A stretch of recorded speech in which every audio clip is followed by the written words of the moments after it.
This is a Cushion Master CM-140.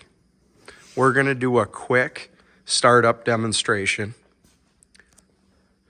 In the back of the machine is the main control panel. We're going to turn on main power and main air. This is a regulator, and we don't want to adjust the pressure to anything over 100 psi. We're going to turn on air with this main air valve.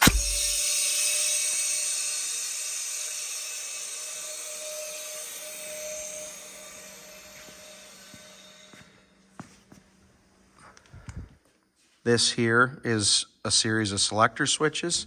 We're going to turn control power to the on position, and then we are going to hit the system start, which will open up the machine so you're ready to start your cushion compressing.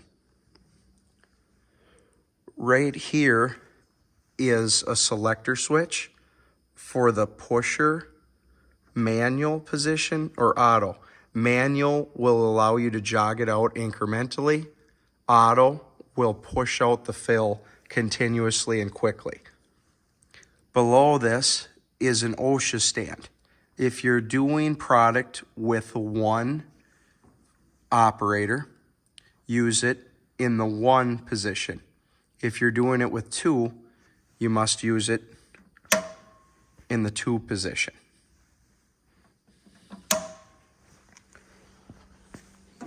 Inside the control panel is the PLC. Everything, as you can see, the lights are on. There's an electrical print inside the door.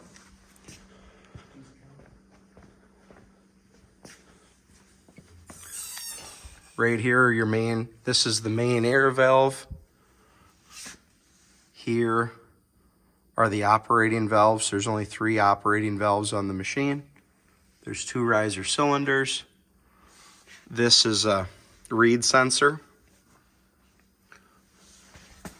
There is a timing chain underneath this machine that should be checked on a monthly basis to make sure it maintains a small amount of tension.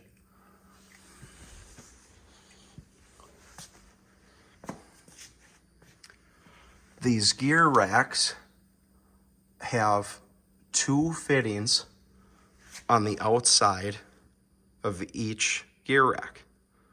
We should grease those every 10 to 12 hours of operation. Just a small amount of grease, 1 or 2 pumps. Doing it on a regular basis is the main thing. You don't need to do excessive amounts of grease.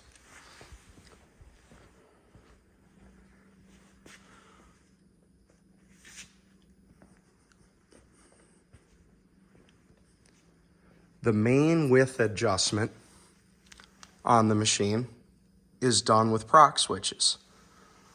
The inside one is called the inner procs, which controls the closed position for the hopper, which should be how far you want to compress the cushion. There's a series of holes, and with 2 11/16 wrenches, you can remove and narrow or widen the amount you want the cushion to compress. There's a thumb knob on the slide rail to set the position. And underneath this gear rack plate takes and triggers the proc switch. We set it down 3/16 of an inch. You do not want to make contact. You do not want to collide with that. You want to maintain a gap so that switch lasts a long time.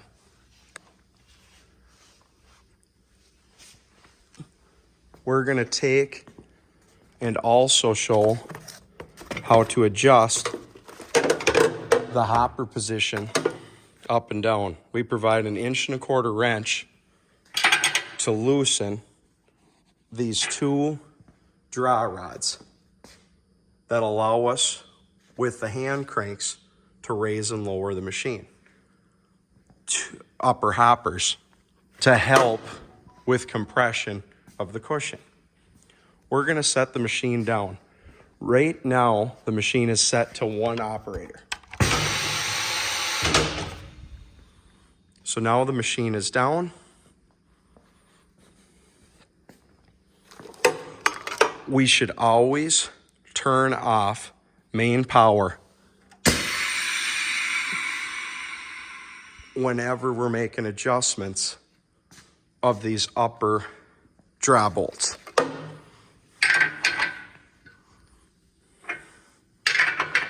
Loosen. Make sure both bolts are loosened.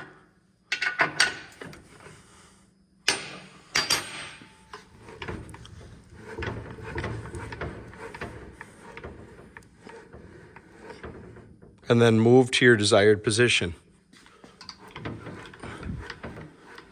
Front and back.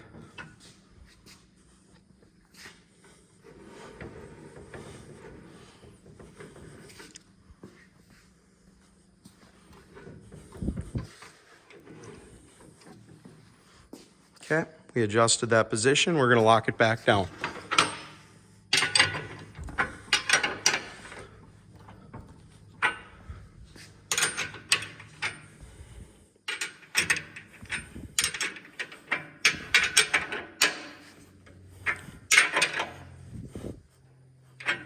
Make sure the wrench is not sitting on the hoppers and is back in the toolbox.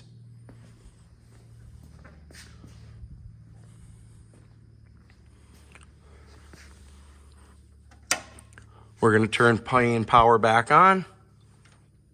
System start. And we're going to just perform a dry cycle.